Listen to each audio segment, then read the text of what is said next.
ஒரு குறிப்பிட்ட ஊழியரை நான் அறிவேன். அவரை தேவன் ஒரு குறிப்பிட்ட இடத்திற்கு தரிசனத்தை கொடுத்து அழைத்தார். அவர் அங்கு ஊழியத்திற்கு சென்றார். ஆமீன்.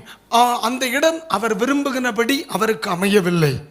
சூழ்நிலை தனக்கு சாதகமாக இல்லை என்று நினைத்துவிட்டு தான் விரும்பிய இன்னொரு இடத்தில் 7.5 ஆண்டுகள் கடினமாய் உழைத்தார். ஆனால் அந்த இடத்திலே அனுகூலங்கள் இருந்தது, நேசிக்கிறவர்கள் இருந்தார்கள். ஆனால் என்ன செய்யவில்லை? அவர் விரும்புகிற அளவிற்கு தேவ சித்தம் நிறைவேறவே இல்லை. 7.5 ஆண்டுகளை தொலைத்துவிட்டு மறுபடியும் ஆண்டவருடைய சமூகத்தில் இருந்த பொழுது கர்த்தர் சொன்னார், நான் உன்னை அனுப்பின இடத்திற்கு போ. எப்பொழுது திரும்பி வந்தார், இன்றைக்கு அவருடைய சபையில் 2000த்திற்கு அதிகமான மக்கள் ஆராதனை செய்கிறார்கள்.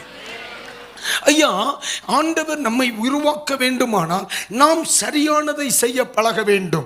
தீமையானவைகளை விலகணும். எது நம்முடைய ஆசீர்வாதத்திற்கு தடை? கீழ்ப்படியாமையா, இணங்காமையா, பெருமையா, மன்னியாமையா? எது நம்முடைய வாழ்க்கையில் ஆசீர்வாதங்களுக்கு தடையாய் இருக்கிறதோ அதை எடுத்து எறிந்து விடும் பொழுது ஜெயம், சமாதானம், நன்மை, தேவ சித்தம், அர்ப்பணிப்பு, மகத்துவம், எதிர்காலம் அது நம்மை தேடி வரும். பைபிள் சொல்லுது, நான் கர்த்தருடைய வீட்டில் நித்தமும் நிலைத்திருப்பேன், நன்மையும் கிருபையும். நாம் பின்னால நடக்க வேண்டியது வராது. நன்மையும் கிருபையும் என்னை, ப்ரமோஷன் என்கிட்ட சொல்லு, வரட்டான்னு கேட்கும். உயர்வு என்கிட்ட சொல்லும், நான் வரட்டுமா? ஆத்மா என்ன தேடி வரும். ஆமென்.